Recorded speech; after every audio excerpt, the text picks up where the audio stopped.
नमस्कार दोस्तों, welcome back to our channel. Friends, मैं आप सबका अपने चैनल स्टॉक्स फॉर लाइफ पे बहुत स्वागत करता हूं। Welcome to STFL family. DFL numbers, Nifty all time high, Sensex all time high, global market all time high. इसी बीच में दोस्तों हमें एक चीज़ देखने को मिला कि आरबीआई ने एक कंसर्न जाहिर करी, रेड फ्लैग जाहिर कर दी निफ्टी के वैल्यूएशंस को लेकर और बताया कि निफ्टी में बबल देखने को मिल रहा है। दोस्तों, बबल के बारे में डिस्कस करें तो ऑल ओवर वर्ल्ड में एक पैनिक हमें देखने को मिल रहा है बिटकॉइन को लेकर। जी हाँ दोस्तों, आपको पता है कि बिटकॉइन के निवेशक बहुत बर्बाद हो चुके हैं। बिटकॉइन के प्राइस आधे के लगभग हो चुके हैं, 40-50% अपने ऑल टाइम हाई से गिर चुका है। लेकिन याद रखिएगा दोस्तों, शेयर मार्केट कोई बिटकॉइन नहीं है, क्योंकि बिटकॉइन का सबसे बड़ा प्रॉब्लम था उनका एक्सेप्टेंस।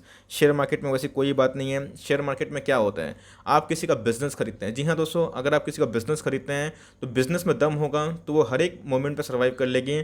Q4 के नंबर्स हमें देखने को मिले और आपको दोस्तों मैंने एनालिसिस करके बताया भी था कि मार्केट के नंबर बहुत ही अच्छे हैं और मार्केट में जो अनुमान था इसी की वजह से मार्केट एस्टिमेट से अच्छा नंबर पेश कर रहे हैं और इसीलिए मार्केट ऑल टाइम हाई पे भी है। No bad news is always a good news. लेकिन इसी बीच में आरबीआई गवर्नर या फिर आरबीआई की तरफ से क्या न्यूज़ देखने को मिल रहा है वो कवर करूंगा, क्योंकि ये वही आरबीआई गवर्नर है दोस्तों, या फिर वही आरबीआई है जिन्होंने 22 अगस्त 2020 को बताया था, जब निफ्टी 10,000 के आसपास था, कि निफ्टी में बबल है। लेकिन आज देख सकते हैं निफ्टी 15,000 के आसपास है।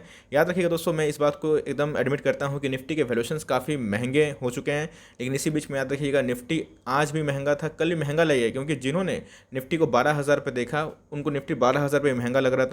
15,000 पे भी लगेगा, 16,000 पे भी लगेगा और 50,000 पे भी लगेगा। लेकिन याद रखिएगा, निफ्टी में जो कंपनी है जिस पे आप दाव खेलते हैं वो कितना मजबूत है वो मैटर करेगा। तो सबसे पहले जब को लेकर खतरा था कि क्या बबल हो गया है और बिटकॉइन की तरह क्रैश होगा, नहीं दोस्तों, बिटकॉइन एक अलग चीज़ है और उसका एक्सेप्टेंस मैंने बताया कि प्रॉब्लमेटिक है। लेकिन शेयर के बाजार का कोई वैसा होने वाला नहीं है। शेयर बाजार गिरता है, भागता भी है, क्योंकि बिजनेस हमेशा एक सोना से भी महत्वपूर्ण रोल प्ले करते हैं। तो हमें जो न्यूज़ है वो क्या देखने को मिल रही है और साथ ही साथ हमें करना क्या है, चार्ट पर कंडीशन क्या इमर्ज हो रही है और क्या करेक्शन आएगा या फिर नहीं आएगा, अनबायस्ड होकर बताने की कोशिश करूंगा। बिकॉज यस, निफ्टी काफ़ी भाग चुका है, तो इसी बीच में क्या मौका है और क्या इधर पे अपनी रणनीति बनानी है उसको डिस्कस करेंगे। चैनल फर्स्ट टाइम होंगे सब्सक्राइब कर सकते हैं इस तरह क्वालिटी कंटेंट को सबसे पहले एक्सेस करने के लिए। Now without delaying any for time, let's begin. Guys, अगर आप देखें तो stock market bubble a worry for RBI, ऐसा मेरा मानना नहीं दोस्तों। मैं कोई पैनिक नहीं फैला रहा हूँ, बिकॉज आपको पता है मैंने दोस्तों हमेशा मार्केट में बाई करने की ही सलाह दी थी। अच्छे अच्छे स्टॉक पे, अच्छे अच्छे मार्जिन पे आपको एमओएस की ताकत बताई है, जब वो कहीं पे नहीं मिलता है। तो अगर आप देखें तो ऑन 22 अगस्त ने बताया कि RBI governor Shaktikanta Das said there was a clear disconnect between the sharp surge in the market and the state real economy as surplus global equity was driving up asset price world wide. तो ये वही दोस्तों कथन हमें देखने को मिल रहा है जो पहले ही आरबीआई गवर्नर ने 22 अगस्त 2020 को बताई थी। और आपके सामने है दोस्तों कि निफ्टी ने उधर से डबल रिकवरी की। अगर आप देखें तो एक साल में निफ्टी बहुत भाग चुका है और अपने लो से बात की जाए तो ऑलमोस्ट डबल के आसपास देखने को मिल रहा है। इस 22 अगस्त के बाद क्लियर इधर पे शब्दों में बताया गया है कि Reserve Bank of India has again raise the red flag over the question of a bubble in the stock market which surge to record height even after the covid pandemic hit the country. तो जी हाँ दोस्तों, covid pandemic तो country को hit किया है, ये बात सबको पता है, और रीजनल लॉकडाउन की वजह से अर्थव्यवस्था को चोट पहुंची है, ये सबको पता है। लेकिन याद रखिएगा, भारत दोस्तों one of the fastest growing economy में से एक आता है और जितनी लिक्विडिटी दी जा रही है भारत में या फिर वर्ल्ड में, ये इन्फ्लेशन को तो बढ़ाता है, ये सब बात है। लेकिन दोस्तों याद रखिएगा, ग्लोबल जो एक मंदी है उसको दूर करने की भी कोशिश करता है। 2008 का जो क्रैश था वो क्यों आया था, बिकॉज वहाँ पे बैंक कोलैप्स हो गए थे।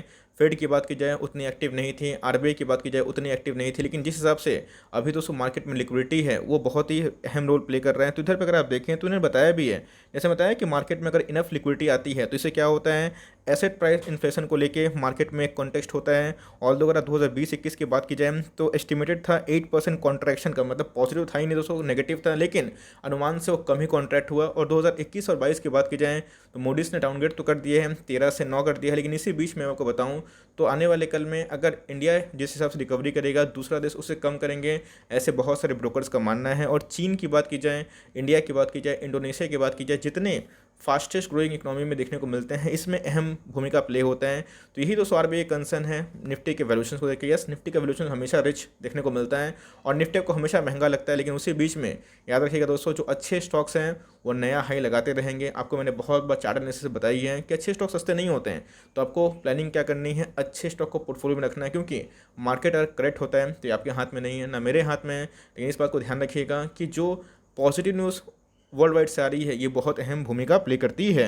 ऐसे 30 मई का डेटा हमें देखने को मिल रहा है। आपको पता है कि आरबीआई क्या करती है, अपने जो मॉनेटरी पॉलिसी मीटिंग होती है जिसको हम बोलते हैं एमपीसी मीटिंग है ना, उसमें क्या हमें देखने को मिलता है कि आरबीआई चेंज करती है, अनचेंज करती है अपने रेपो रेट को, रिवर्स रेपो रेट को। तो ये 6 टाइम बैठक होने वाली है और इसमें भी आशा लगाया जा रहा है कि जो रेपो रेट है वो अनचेंज होंगे। तो अगर रेपो रेट अनचेंज अगर होते हैं तो बैंकों को बहुत ही लोअर रेट पे इंटरेस्ट दिया जा रहा है कि सबको दे पाएँ। तो ये हिस्टोरिकल लेवल है दोस्तों, याद रखिएगा। तो इससे क्या होता है, बैंकों को बहुत बेनिफिट होता है और साथ ही साथ सबके पास पैसे ही पहुंचे, इस बात की इंश्योरिटी होती है। लेकिन हाँ, हमेशा के लिए रेपो रेट अनचेंज नहीं रहेगा, कभी ना कभी चेंजेस आएगा, वो तो बात की बात है, उस पर छोड़ दिए। लेकिन याद रखिएगा, ये माना जा रहा है कि 6वां टाइम, छठा टाइम ये चांसेस हैं कि जो रेपो रेट है वो अनचेंज रहे और ये दोस्तों बहुत ही पॉजिटिव इंपैक्ट पड़ सकता है। और से एक बहुत ही अच्छी न्यूज़ हमें देखने को मिल रही है। 29 मई का डेटा हमें देखने को मिल रहा है।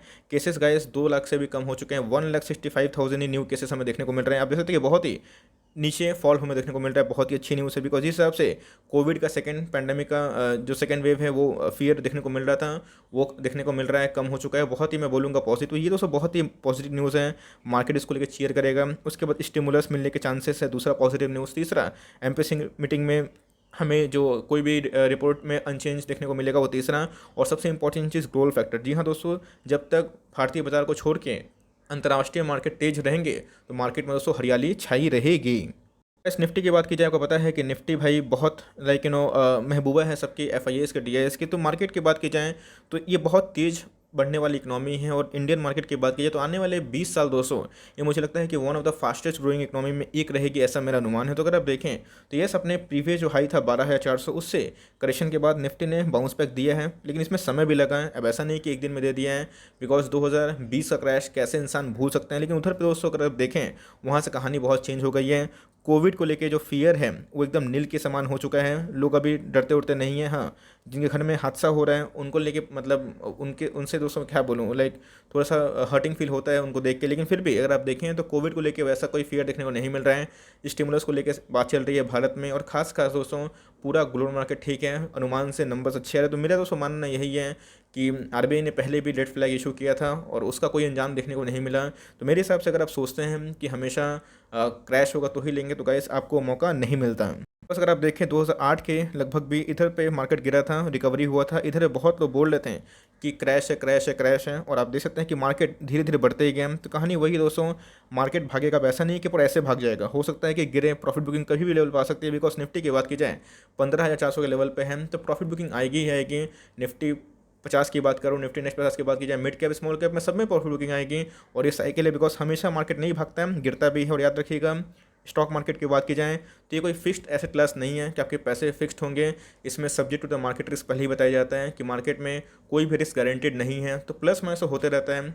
इसी बीच में गाइस जहाँ मौका मिलता है, आपको मैंने सिखाया है स्टीफिल एमओएस, उधर पे आपको चुकना नहीं है। ऐसा मैं क्यों बोलता हूँ, याद रखिएगा दोस्तों। मैं एक छोटा एग्जाम्पल देना चाहता हूँ। बस 800 का स्टॉक अगर आप 600 पे ले लिए, एग्जाम्पल दे रहा हूँ दोस्तों, अगर मान के चलिए 800 का स्टॉक अगर आपको 600 में मिल गया तो आपको फ़ायदा कितना होगा। जब दोस्तों वो 600 का स्टॉक जब 800 जाएगा, आपको फ़ायदा लगभग लगभग दोस्तों 23% के आसपास हमें देखने को मिलेगा। तो यही कहानी होती है एमओएस की।